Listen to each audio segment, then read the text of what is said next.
Two more. Somebody here? Oh, fine. Thank you. Back. One of the things that came up in some of the discussions I was present in was the distinction between people working as an individual. Sorry, Pat Abraham, forgot. Apologies. Working as an individual or people working within the context of an organisation.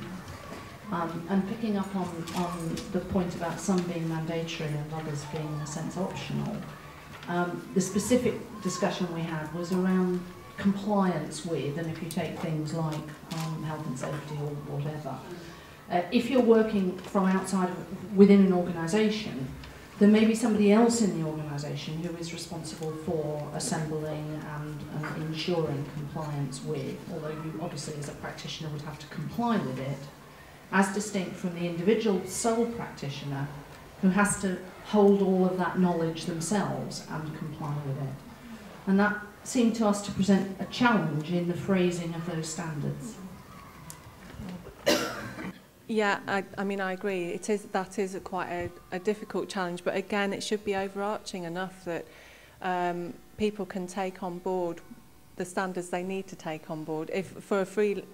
They are really designed to kind of reach the freelance and entrepreneurial dancer, because that is the majority of dancers that are leading in the country. So it is sort of swayed towards that, but I do recognise that there's going to be people working within organisations, but they still need to have that knowledge in order to know that they've got to ask somebody to check something out for them in terms of legal compliance. So hopefully that answers it. Helen, do you?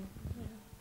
One of the things we do when we're writing the standards is we never dictate things like specific legislation and specific health and safety acts, because that changes so quickly and the standards can become out of date. So what we would do, I mean, the devil's in the detail with standards, and we would write things like complying with relevant legislation. So then you, whatever role you're working at, work to whatever's relevant to you, and the onus is on you as the practitioner to go away and find out what is relevant to you and act within the bounds of that.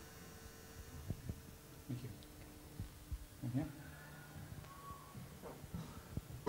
Sorry, you don't get to play with this microphone. This is up here. Sorry, it's Jeanette Siddle. And it's listening to the conversation, just looking at the standards, has made me think of a very simple question, which might be very difficult, which is just to do with why we're talking dance leadership, not dance teaching. And what the thinking is about that.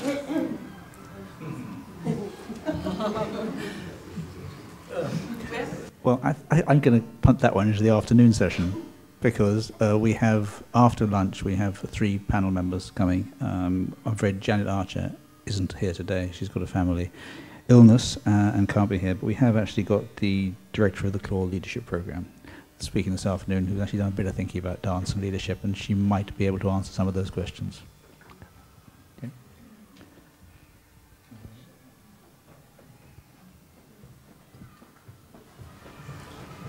Suzanne Burns.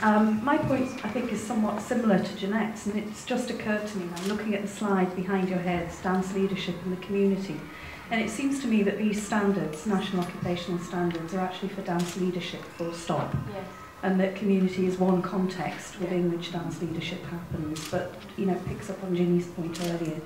If you're looking at generic standards around dance leadership, then it works. But when you start to talk about them specifically in the community context, the language becomes a little bit slippy. Yeah. Thanks, that's a really helpful comment, and I think it is right. The more we think about it as being dance leadership, the better, in a sense, and I think that plays to what Helen was saying about phrasing the high-level stuff generically so it can then be reapplied in specific contexts. That's a very helpful thought. Any others? I'm going to bring the bar down on this in a second. Well, thank you very much. We will try and process the stuff from this morning as fast as